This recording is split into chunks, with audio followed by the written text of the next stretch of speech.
सबसे महत्वपूर्ण निर्णय राज्य में शिक्षा बहाली की और नियुक्ति की नियमावली का निर्णय मंत्रिपरिषद ने आज लिया है।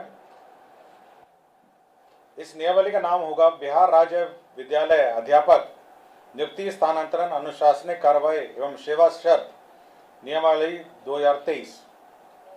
इस नियमावली के तहत अब जो भी नियुक्तियां राज्य सरकार शिक्षकों की करेगी वह अब राज्य कर्मी होंगे, राज्य सरकार के कर्मी होंगे। यह एक महत्वपूर्ण निर्णय है। इससे पूर्व आपको जानकारी होगी कि राज्य सरकार राज्य में पंचायत शिक्षक, पंचायत समिति शिक्षक और जिला परिषद के शिक्षक और नगर निकाय के स्थानीय निकायों के शिक्षक रहा करते थे। अब जो भी नई नियुक्ति होगी अब वो राज्य सरकार नियुक्त करेगी। राज्य सरकार नियुक्ति के लिए एक अलग परीक्षा आयोग के माध्यम से लेगी।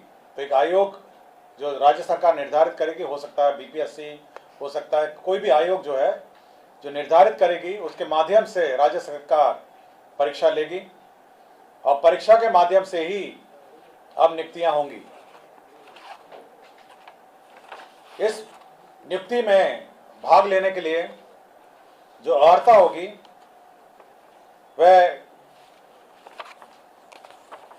मैं पढ़ देता हूं। इसकी नियुक्ति की जो अनिवार्य अर्हता है, भारत के नागरिक हों और राज्य के स्थायी निवासी होना चाहिए, ये पहली अर्हता होगी। विद्यालय अध्यापक के पद पर नियुक्ति हेतु राष्ट्रीय अध्यापक शिक्षा परिषद द्वारा समय समय पर निर्धारित शैक्षणिक एवं प्रशासनिक योग्यता धारित करते हों एवं विशेष विद्यालय अध्यापक के लिए अर्हता भारतीय पुनर्वास परिषद के अनुरूप अनुमान्य होगा।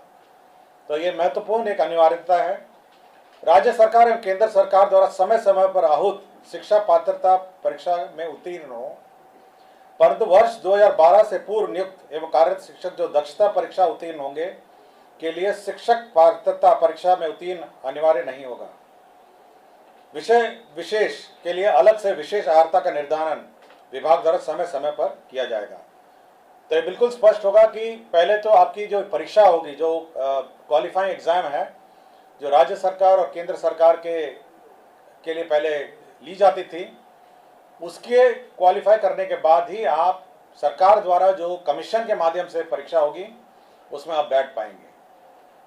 तो पहला एक एग्जाम जो सभी ने लिखा है, चाहे वो टीईटी हो और अन्य जो शिक्षा परीक्षाएं हैं, उसको क्वालिफाई करने के बाद आप राज्य सरकार के कमीशन द्वारा जो सरकार जो कमीशन निर्धारित करेगी उसके माध्यम से जो परीक्षा ली जाएगी तो बहाली उसके माध्यम से होगी। इसमें न्यूनतम आयु निर्धारित है 21 साल और अधिकतम आयु सरकार द्वारा निर्धारित की जाएगी। जो सरकारी नौकरी में अधिकतम आयु है वह होगी, लेकिन जो 10 साल की नियुक्ति वर्ष का जो छूट होगा, इस नियमावली के प्रवृत्त होने के पश्चात नियुक्ति के प्रथम संव्यवहार में अधिकतम आयु सीमा में 10 वर्ष की छूट दे होगी। तो इसमें नियमावली में 10 वर्ष का छूट का भी प्रावधान है जो लोग पूर्व में नियुक्त होंगे। इसमें यह खासियत यह है कि इस परीक्षा में जो अभी वर्तमान में जिसको आप कहते हैं 7वें चरण या अन्य चरण जो हैं, वो लोग भी बैठेंगे, परीक्षा लिखेंगे। और साथ ही साथ जो अभी तक जो शिक्षक नियुक्ति जो गैर सरकारी शिक्षक हैं, जो सरकार के जो नगर निकाय और पंचायत स्तरीय और स्थानीय निकाय के शिक्षक हैं, वह भी इसमें बैठ पाएंगे। तो सभी प्रकार के शिक्षक जो हैं, जो अर्हता रखते हैं, वह बैठ पाएंगे। और इस नियमावली के माध्यम से अगर अर्हता रखते होंगे तो कमीशन द्वारा जो परीक्षा ली जाएगी उसमें बैठेंगे। सभी जो कैंडिडेट्स हैं जो इस परीक्षा में लिखेंगे उनको 3 मौका दिया जाएगा। तो 3 बार लिख सकेंगे और 3 मौके के बाद वह नहीं लिख सकेंगे।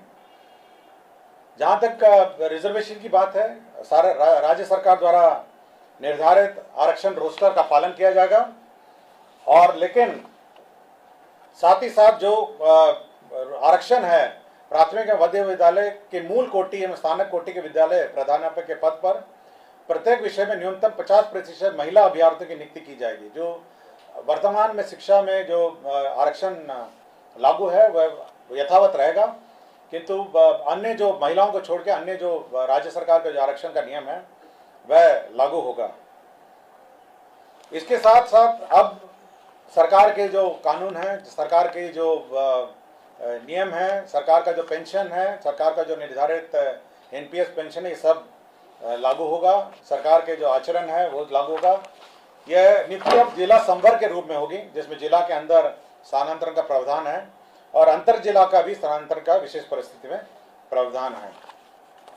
संपुष्टि, सेवा संपुष्टि भी उसी अनुसार है, शिकायत अपील भी उसी अनुसार है। और कैबिनेट ने यह निर्णय लिया है कि अब अन्य किसी प्रकार से शिक्षा की नियुक्ति नहीं की जाएगी, शिक्षक की नियुक्ति नहीं की जाएगी। केवल जो सरकार द्वारा निर्धारित कमीशन है उसके माध्यम से परीक्षा होगी और उसी माध्यम से अब शिक्षा नियुक्ति होगी। यह बिल्कुल कैबिनेट ने स्पष्ट निर्णय ले लिया गया है। सप्तम केंद्र पुनरीक्षित वेतनमान संरचना में वेतन जो प्राप्त कर रहे हमारे सरकारी पदाधिकारी कर्मी हैं, उनको 1/1/2023 से के प्रभाव से डीए का जो रेट है वो 38 के स्थान पर बढ़ा के 42% हो गया है। राज्य सरकार को इस बढ़ोतरी में 1690 करोड़ का अधिक व्यय होगा, तो 38 के स्थान पर अब 42% डीए होगा। राज्य सरकार ने अपना जो कंटिजेंसी फंड है उसको 350 करोड़ से बढ़ा के 10,000 करोड़ कर लिया गया है। आपको जानकारी होगी, समय समय पे हम लोग कंटिजेंसी फंड से निकासी करते हैं, तो अब ये लिमिट 10,000 करोड़ का होगा, जिसमें आधा प्रतिशत जो 50% होता है वो आपदा के लिए सुरक्षित रखा जाता है। पटना जिला अंतर्गत जो वाल्मीकि का परिसर है उसमें 6.5 एकड़ जो ज़मीन है वह वर्तमान में भारतीय कृषि अनुसंधान परिषद को आवंटित है। अब वो जो ज़मीन है वो बिपाड़ के एक्सपेंशन के लिए स्थानांतरित कर दी गई है और यह निर्णय लिया गया है। और बिहार पुलिस में ईआरएसएस का जो सिस्टम लागू है उसमें जो अंडरग्राउंड केबल नेटवर्क है उसमें जो शुल्क, राइट ऑफ वे शुल्क दिया जाता है ईआरएसएस पुलिस मुख्यालय और अन्य स्थान के लिए, ईआरएसएस के योजना के लिए, तो ये शुल्क, राइट ऑफ वे का शुल्क माफ़ हो गया है। और एक पद सृजन का है जिसमें राज्य योजना मद में ग्रामीण विकास विभाग के अंतर्गत जवाहर ग्राम स्वरोजगार योजना के अंतर्गत सृजित जो 102 पद थे उसमें 53 पद अब स्थापना में प्रतिबद्ध परमानेंट पद हो जाएंगे और 39 पद है उसको सर्वे कर दिया गया।